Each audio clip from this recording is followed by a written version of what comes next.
dear beloved, Boss Mike Cervera. Pero tayo, kahit anong paninira nila, kay Manong Bongbong natin, solid pa rin tayo. Kahit yung mga lolo't lola natin. Ha? Oo. Di siya nagmumura, di ba? Ano? Tingnan nyo mga kababayan ko. Alam nyo mga kababayan ko, eto nga ho yun. Sa social media mga kababayan, sukang-suka na ang taong bayan sa mga Duterte. Oo. Etong pamilya ng mga Duterte, mga kababayan ko, sukang-suka na ho. Oo. Ang taong bayan. Ha? Kita nyo? Yan ang sinasabi ko mga kababayan ko. Ang taong bayan talaga wala na eh. Sukang-suka na sa mga Duterte. Hindi naman siya basta sa tao, di siya nagmumura, di ba? Kasyang Oh. mabait. Mga bata ngayon, ang dami nagmumura dahil nung panahon ni Duterte, natuto eh. Kita nyo, paano gugustuhin ng isang mapalamura? Paano gugustuhin mga kababayan ko si Digonyo kung saan natuto yung maraming kabataan kung paano magmura? Kaya mga kababayan, isipin nyo maigi yan. Siya panig ng mga Duterte, lalong-lalo na yung mga pangit nila mga vlogger, mura ng mura. Hindi nyo ba napapansin yan mga kababayan? Kasi mga yan, karamihan, hindi naman nakapag-aral. Kaya yung mga hindi nakapag-aral, tingin nila mga kababayan, yung ginagawa ni Duterte, tama lahat yan. Oh, kaya yung kanyang mga taga-suporta, tignan nyo naman, kahit 12 anyos, nirarat-rat niyan. Oh, diba? Tapos mga kababayan, titignan nyo yung iba dyan, dahil nagmumura, kasi nga hindi nila alam kung ano ang mabuti at maganda na dapat pinupulot sa isang leader ng bansa. Oh, kita nyo mga kababayan ko? Kaya mga kababayan ko, marami sa ating mga Pilipino ay talaga namang naniniwala kay Pangulo. Oh, kahit sa social media, gamitan nila ng aparato, gamitan nila ng mga trolls, gamitan nila ng mga sistema na makabago, gumawa ng maraming account at iisa lang ang nagpapatakbo. Hindi nila kayang tumbasan ng mga sumusuporta kay Pangulo.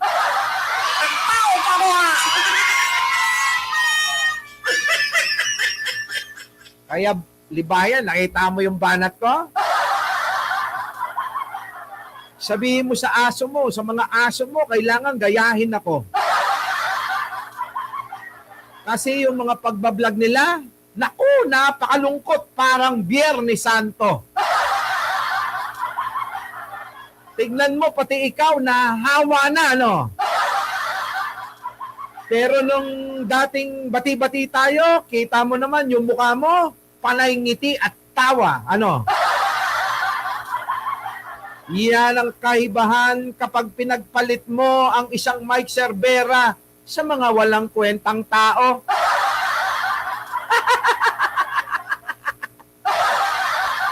Diba? Oh, yun yun. Ano, mga kababayan ko, may energy ako. Kasi wala tayong live kagabi, ano?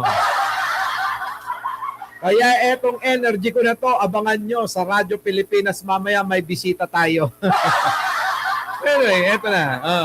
Isang vice-presidente ang magsalita ng ganon. Hindi proper. Very improper talaga. Nalibing nga ng tatay niya sa Barang walang pinag-aaralan yung ganon. Oo nga. Na magsasabi ng ganon. Bibigyan ng mga bayani, tapos gaganon. Edukada si Vice President, pero ang salita niya ay parang hindi tugma. Hindi ko ginaganda dyan kay Bongbong. Namamasyal siya Oh. sa mga lugar. Personal niyang pinupuntahan. Ang mga nasalanta Oh. ng kalamidad. Yes. Yes. Alam niyo po yun eh, nakikita niyo po. Oo. Yung iba sabi mo natin talaga ginagawa eh. Ay, Totoo yun, marami siyang ginagawa. Ayun pa Wale, kita nyo naman mga kababayan, kahit may sumingit pa na DDS dyan. Ay! Kaya mga kababayan ko, sa mga kababayan natin Pilipino, hindi kayo nagkakamali na sinusuportahan. Oo, dahil ang sinusuportahan natin na si Manong Bongbong, maka-Diyos, makabayan at mapagmahal. Oo, hindi katulad ni Digong, babae lang ang minamahal. Sa bagay nga naman mga kababayan, sino ba naman ang magkakasundo dyan? Siyempre yung mga mahihilig sa babae, si Kibuloy, sino pa? Si Digong, sino pa? Si Pulong, sino pa? Eh di si Sara, mahilig din daw siya sa babae.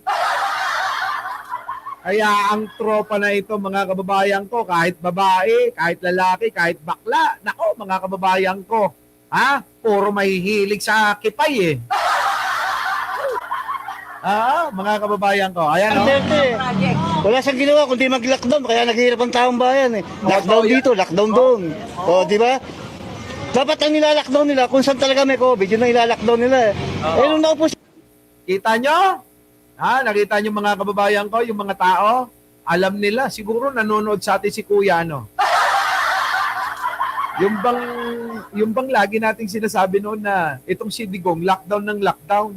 Tapos, siya naman, nakaw ng nakaw. Tapos, inumpluwensyahan pa, sinabihan pa, o Pulong, magnakaw ka na rin. Samantalahin natin habang walang magrarally sa lansangan. Diba no? Grabe, Sara, magnakaw ka na rin. Diba? O baste, tulog ka ng tulog. Panay bengbang mo. Lagi mong kasama yung adik na artista.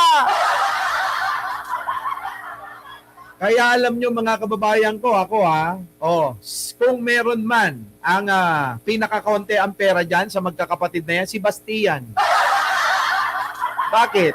Kanyo, bakit? Bakit pinakakonte ang pera ni Baste? Eh kasi mga kababayan, easy go lucky.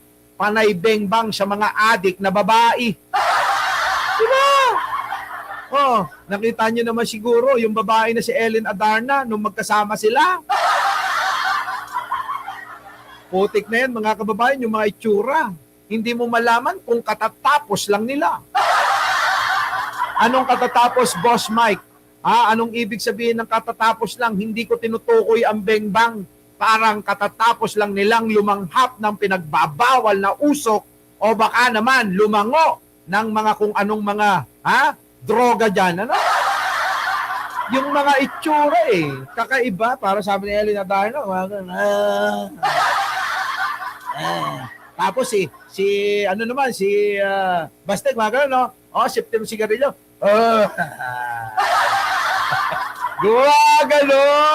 Gumaganon silang dalawa. Di ba? Ayop ka, Baste. Ang Pangulong Bongbong. Kita nyo mga kababayan ko, kung ang mga Duterte hindi naniniwala sa Diyos, kung si Sara, si Digong, minumura nila ang Panginoon, ang Pangulong Bongbong, kakaiba. Pasok! Ferdinand Marcos Jr. sa mga debotong Katoliko diba? sa pagdiriwang ng pista. Nako, hindi kaya ni Digong ito. Alam nyo naman nagkaroon ng pesta ng Nazareno. Ang mga deboto nandiyan dyan. Bilang pagkilala at papuri sa amang lumikha. Ang Pangulo natin, abay, nakilahok. Sumama, mga kababayan ko. Yan ang sinasabi ko. Diba? Yan ang sinasabi ko sa inyo. Ang kaibahan ni Digong at ni Pangulong Bongbong, si Digong makademonyo. Si Pangulong Bongbong makadiyos yun. O, kita mo? Ano? Baka naman mamaya sabihin nyo fake news ako. Baka mamaya topic na naman tayo ni Libayan, ano? Yahoo! Diba? Pwede ba pagka nag-topic ka tako ang tinatopic mo, Libayan, saya-sayahan mo naman yung mukha mo, Baka isipin nila na-indisper ka sa akin, Baka sabihin ng mga tao, ikaw nabigo. Ano ka ba? Nabigo? Binigo kita. Di ba? Ngayon, mga kababayan ko, pagkaisipin nyo maigi, sino ngayon, mga kababayan, ang tunay na makadiyos, makabayan, at makatao? Tandaan nyo, iisa-isahin ko to. Si Digong, Hindi makadiyos yun, minumura nga niya Diyos eh. Hindi makatao yun, pinapatay niya nga eh. Napakaraming pinatay, ano? Makabayan? Lalong hindi yun, makabayan. Pinagnanakawan eh. Ngayon, ang tanong, bakit pinipilit nila na lahat na lang ng ginawa ni Digong ay binibintang kay Pangulong Bongbong? Kasi kailangan nilang gawin yung para sirain ang kredibilidad ng totoong makadiyos, makabayan at makatao.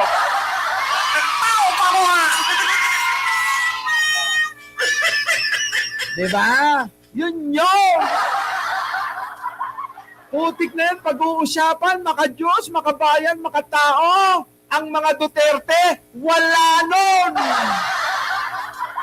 Ewan ko na lang ba bakit meron talagang mga iilan na mga naniniwala pa dyan. Sabi ko nga sa inyo, sa mga vlogger na mga nagtatanggol dyan, hindi nakakapagtakayan. Kasi bayad yung mga yan!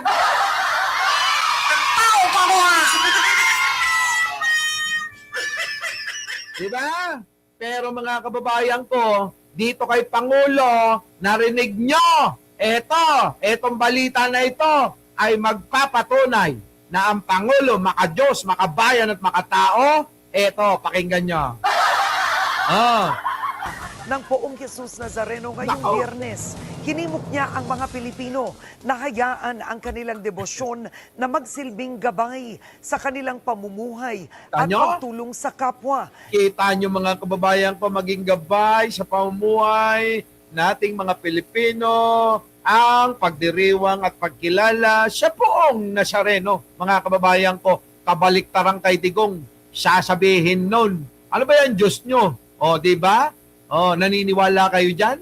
Nag-last supper pa yan, ganon-ganon, etc. etc. Ang ending, sinasamba pala niya si Lucifer, ano? Di ba? O, tingnan nyo naman sa itsura ni Sarah. Kapag sinabi niya na, ini-imagine niya daw kung paano putulan ang isang Bongbong Marcos na makatao, makabayan at makadiyos. O, kita nyo? Kahit pa tapos na ang traslasyon, Ah. umaasa rin ang Pangulo na Na? magsisilbing paalala ang pista sa mga Pinoy para suportahan ang isa't isa at Kita nyo? isulong ang pagiging patas Nako. tungo sa mas makatao at No. tapat na lipunan. Yo, di ba? O, ang ganda ng mga mensahe. May matututunan kayo. Hindi katulad kay Digong, mga kababayan. Kapag nagpatuloy-tuloy yon, magiging gangster kayo. Kapag naging gangster kayo, mga kababayan, dalawa lang ang pupuntahan nyo. Ano yung pupuntahan, Boss Mike? Oo, kamatayan, papuntang imperno o mananatili kayo sa kulungan tulad ng mga naniwala kay Digunyo. Sino yung mga naniwala? Fake news ka na naman. Sabi ng mga DDS, sino yung mga naniwala? Tignan nyo yung mga pulis na mga pumatay. Example na lang. Kaya, pumatay kay Kian de los Santos. Ayun, habang buhay, makukulong, wala nang saysay. Buhay nila, hindi na mapakikinabangan ng pamilya. Bakit? Dahil sa pagsunod sa isang malademonyong presidente na wala man lang pagmamahal sa tao, walang pagmamahal sa bayan, at walang pagmamahal sa Diyos. Kita nyo, no? Libayan. Ganyan ang pagbablog. Hindi yung nagbablog ka, lungkot na lungkot ka. Di ba? Kaya tuloy, pati yung mga aso mo, damay-damay na kayo, Di ba, no? Masaya ba kayo?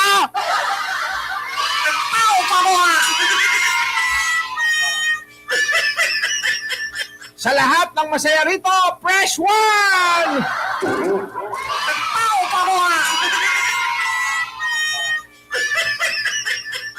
May tumatawag. Wait.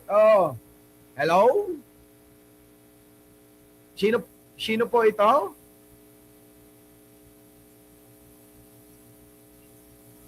Kanino po? Kanino? May pinadala kanino? Tagig. Ano pangalan? Gracie Lynn yung magre-receive. Opo. Mali. Mali yung cellphone number. Hala ka. Oo.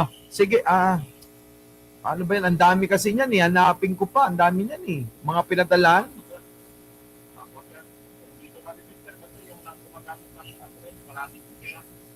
Sige ha. Tapusin ko lang yung aking Zoom meeting. Tapos, Okay.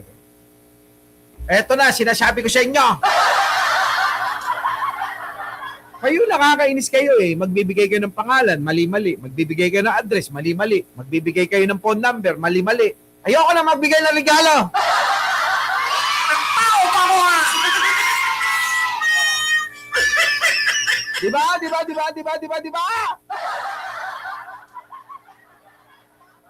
Sabi ni itim na gagamba, Boss Mike, war na ba kayo ni... Ano ka ba? Kulang na lang magpakasal kaming dalawa. Talaga, wait ka lang. Oo, andali Kulang na nga lang, magpakasal kami na itong dalawa eh. Wait lang. Pwede ba mga kababayan ko kapag kayo naman nag-send ng mga address, phone number para makarating lahat yung regalo sa inyo, mga kababayan ko, itama nyo naman, ano? Tulog pa to. Tulog pa. Tulog pa to. Ito naman si itim na nagagamba eh. Kaka-I love you nga lang kahapon. Eto na. Eto na mga kababayan ko ha. So ngayon makikita nyo na ang pagkakaiba ng Pangulong Bongbong kay Digong. Ano po? Ulitin ko lang para sa kaliwanagan. Si Pangulong Bongbong, makadiyos, makabayan at makatao. Si Digong, makademonyo, mga kababayan. Hindi yan makabayan at hindi makatao. Bakit ko nasabi? Unang-una, paano nyo matatawag na makatao kung pinapatay niya yung mga kababayan niya mismo? Ikalawa, paano magiging makabayan kung lahat na lang ng pondo ninanakaw nito, pinagtutulungan nilang buong pamilya at mga alipores niya, kasama na si Haring Becky, di ba? Kita nyo, makadiyos. Paano magiging makadiyos ang isang Rodrigo Roa Duterte na anak ni tatay ni Sara Duterte na mukhang boksingerong bakla, na tatay din ni Pulong na mahilig sa pokpok sa Davao, na tatay din ni Baste na duwag na naghahamon ng boxing, na mahilig din sa mga adik na mga artista. Nako! Kita nyo, mga kababayan ko, yan ang kaibahan. Si Digong, makademonyo yan. Ang Pangulong Bongbong, makadiyos, makabayan at makatao. Tama, mali. Diba, no? Ngayon, libayan, ganyan na magpaliwanag. Kapag ikaw nagpaliwanag, kailangan maliwanag na maliwanag. Kapag sinabi mong Digong, ipakilala mo yung mga anak. Diba? Ganon. Hindi yung pag sinabi mo lang, praise Magalong. Idamay mo na kung sino-sino. Yung mga asawa, ganon. Wag lang yung mga minor de edad. Kasi baka pag dinamay mo yung mga minor de edad, nakaabang yan si Kibuloy at si Pulong si Baste. Isama po pa yung vlogger nila na mukhang bakulaw na mahilig sa 12. Grabe.